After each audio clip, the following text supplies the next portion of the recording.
And now, it's The Law Show on CL650. A comprehensive look at everything you need to know about the law. On this side of the law, on that side of the law. Who is right, who is wrong, who is for and who's against the law. All right, welcome to The Law Show on CL650. And today on The Law Show, we're talking about immigration law. Gordon Maynard and Alex Stojkovic join me. They're partners at MKS Law in downtown Vancouver. Have you guys moved yet? You're moving, right? We're moving. We've moved. Our new address, Suite 900, 688 West Hastings. We moved on June 25th. All right, so you've left Yaletown. Yes. And now you're kind of in the downtown core. We are in the downtown core. You must miss Yaletown, though. Absolutely. Already 1 week there, and we're already struggling. Well, yeah. Well, it's you must have a view, though. We have a view, but there are no more patios to hang out at. Well, Not that's to all the right. same extent. That's we'll all right. have You to can get a search cab those all down out. there. Yes. We left a lot of friends behind in you. We did. So you are a boutique immigration law firm, right? Yes, so you have we the three partners, and then is this common in a major city to have a boutique like yourself? In Toronto, it's not uncommon. There's probably 15, 20 versions of us in Toronto. In Vancouver, there's a handful. I would say there's maybe 3, 4 other firms that are comparable to ours that do a range of immigration and related matters like citizenship and that deal with border issues, etc., where we're focused just on one practice. I mean, certainly in other practice areas, there are many boutique firms that do just, say, family law or... So I see here on one of your handouts to me is that you're one of Canada's top 5 immigration boutique law firms. So... Okay, so Canadian Lawyer Magazine had a 2012 so you've been ranked. Oh, good for you. And we were voted by our peers as one of the 5 best in the country in terms of boutique firms, and the only ones outside of Toronto. Oh, congratulations. Some people might accuse us of resting on our laurels.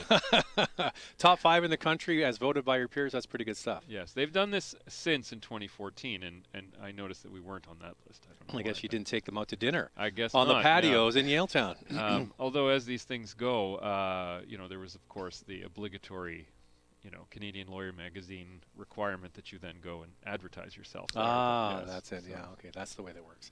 All right, so now before we get into what the focus of our show today is, which is the border, what do you that's something obviously you get calls about when you're having people trying to cross the border and mistakes that people make, but you're dealing with a lot of times individuals and companies to get people in and out of Canada for work-related items, right, Gordon? That's correct. So it's a push-pull. How does it work? You're working for a company to pull somebody into the country? That's right.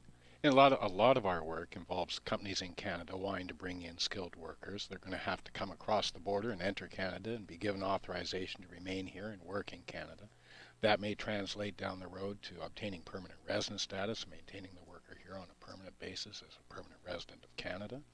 There's other situations that arise where people are looking at leaving Canada, not always voluntarily. Those are the enforcement issues. So the push-pull exists in immigration. We cover all those facets.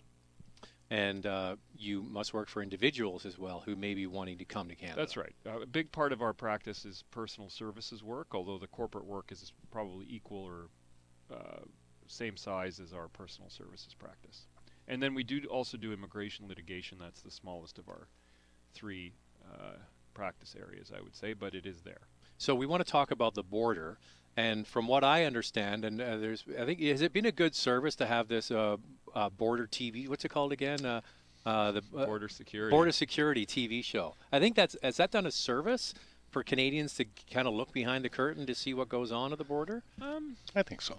Yeah, I mean, it was designed for that. I mean, the way my understanding is how this show was pitched to the president of Canada Border Services back in the day was that it would be seen as an ability of doing some public relations with the public, explaining, what the officers have to deal with, both in terms of the challenges they face and the multiple number of statutes that they're responsible for.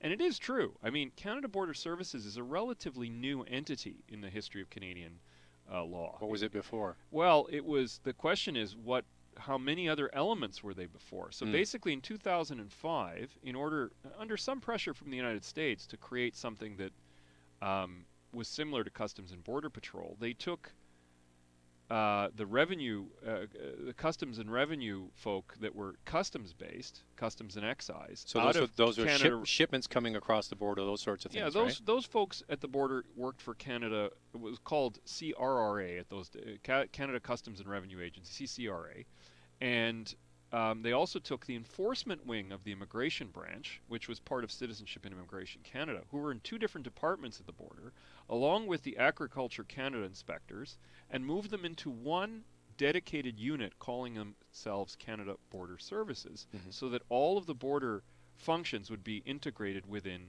one agency.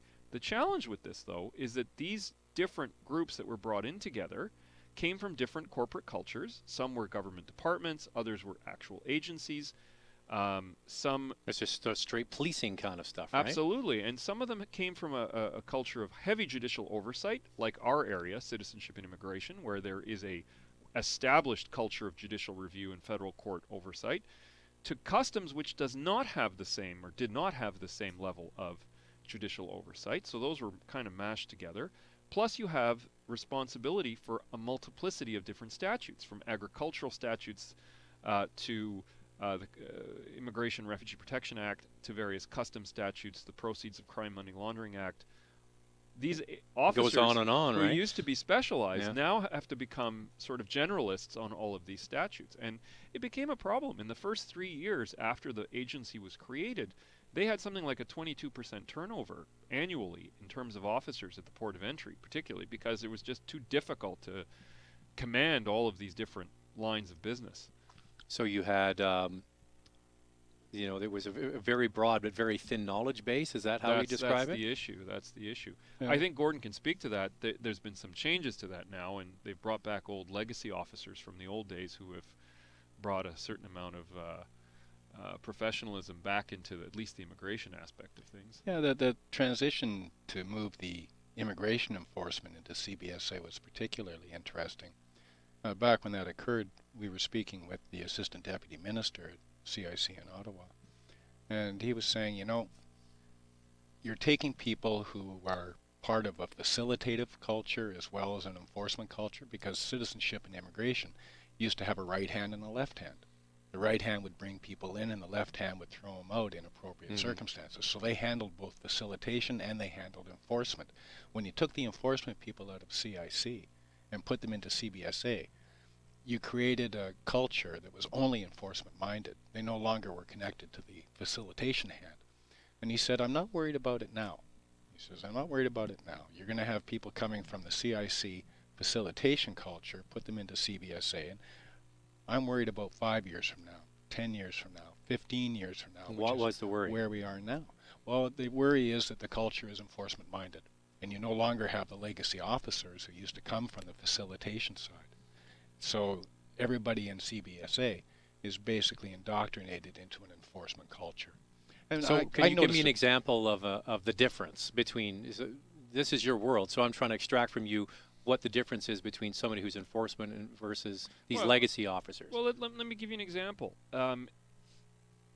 Because the border Canada Border Services plays an integral role in the operation of law. So the Immigration and Refugee Protection Act is managed by both Citizenship and Immigration Canada, now called IRCC, Immigration, Refugees and Citizenship Canada, and Canada Border Services. So that dual mandate creates situations where, for example, people can go to the border and apply for a work permit. So you could apply online, or you can apply at a consulate. Or you could, apply at the border in some instances. The difference is, though, if you go to the border and they've decided that there's something wrong with what you're doing, the fallback position is, okay, we're not going to give you a work permit, and by the way, we're going to find a reason to exclude you from Canada, give you a removal order, do something, Whereas if you had applied overseas, the chances are you'd be refused and told, hey, we've got some issues with A, B, and C, and then either you go and clear it address up. them or Yeah. you don't. But at the border, there's much more of a tendency to, okay, now we're going to detain you and give you a removal order and seize your passport. That's the difference. It's not only the authorities that they have, it's the mindset that they have. I mean, I remember when I was young, and before CBSA was created, the people at the border used to wear white shirts, slacks, a tie. What do you see at the border now when you go? It's a police force, really. Yes, they wear a dark outfit, they wear the bulletproof vest, they've got the heavy-duty utility belt on, the CBSA lettering on the back. So it's almost the Americanization of our border. That's because that's what you would see when you went onto the U.S. side. That's the way they all looked. They're armed. They're armed. Yeah. Exactly. That's the other big difference. In 2009, and that's only recent. That was 2009. Yeah. And little things have happened over the course. I mean, these things happen incrementally, you know, and they add up over time. But we've gone through 9 years of having a prior government, the Conservative government, that was very much law and order oriented. Mm-hmm. You know, their policies were always enforcement minded. That seemed to be a high priority, whether you were talking about criminal law or immigration law. And so this got worked into the system as well over time. They changed the law. You know, enforcement officers are told that if you're dealing with a situation of an enforcement order, a removal order, the law used to say you should enforce it as soon as reasonably practicable. That law was changed to as soon as possible. Not reasonable and not practical, as soon as possible. All these changes add up. So there's an enforcement mentality. Bottom line, if you go down to the border and you have issues there, things can happen.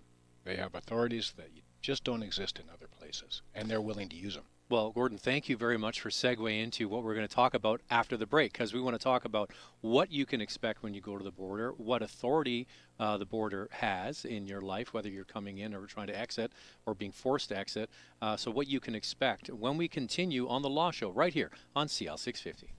There's more of the show still ahead. This is The Law Show on CL 650.